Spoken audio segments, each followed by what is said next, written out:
Good morning বন্ধুরা, তোমরা আমার মতন কে কে ছোটো মাছের টক খেতে ভালোবাসো জানি না, তবে আজকে আমি ছোটো মাছের টক বানাচ্ছি। দেখো, মাছগুলোকে নুন হলুদ মাখিয়ে রেখেছিলাম, এবার একটু ডিপ করে ভেজে নেব ভাজার জন্য।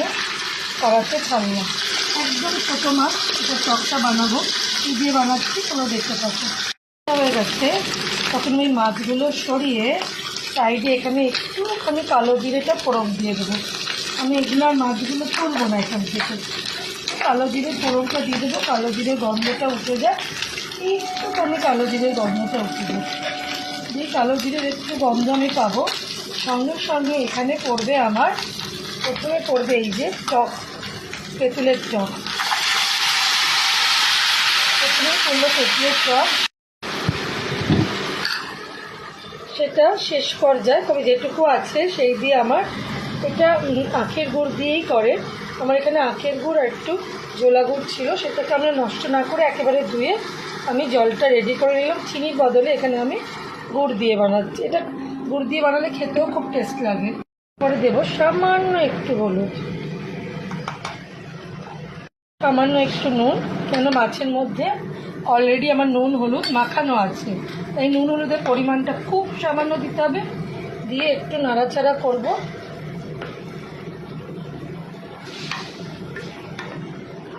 আলাদা করে চিনি দেওয়ার দরকার নেই, কেন অলরেডি আমি এর মধ্যে দিয়ে দিয়েছি গুড়। এটা গুড় দিয়ে বানাবেন, তাহলে স্বাস্থ্যের জন্য ভালো, খেতেও সুস্বাদু হয়।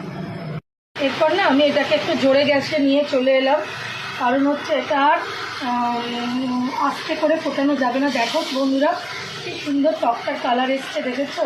এই মাছের টক পরে দেবে, মানে কি বলবো, বাঙাল পোলার খুবই ভালো লাগবে। বিদেশি পোলার কতটা ভালো লাগবে জানি না, তবে আমার তো বাঙাল পোলা, তাহলে আমার তো খুবই ভালো লাগবে। দেখো কি সুন্দর হচ্ছে, দেখো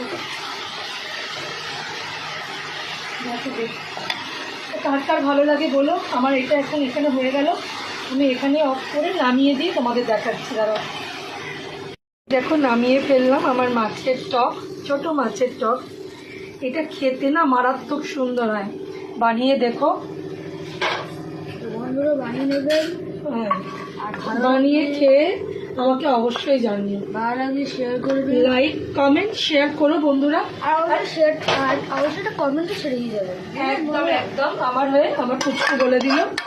তো সকলে কেমন লাগলে আমাদের অবশ্যই কমেন্ট করে জানিও। হয়ে গেল আমার মাছের টক রেডি। তো বাই বন্ধুরা, টাটা, অবশ্যই কমেন্ট ছাড়বেন।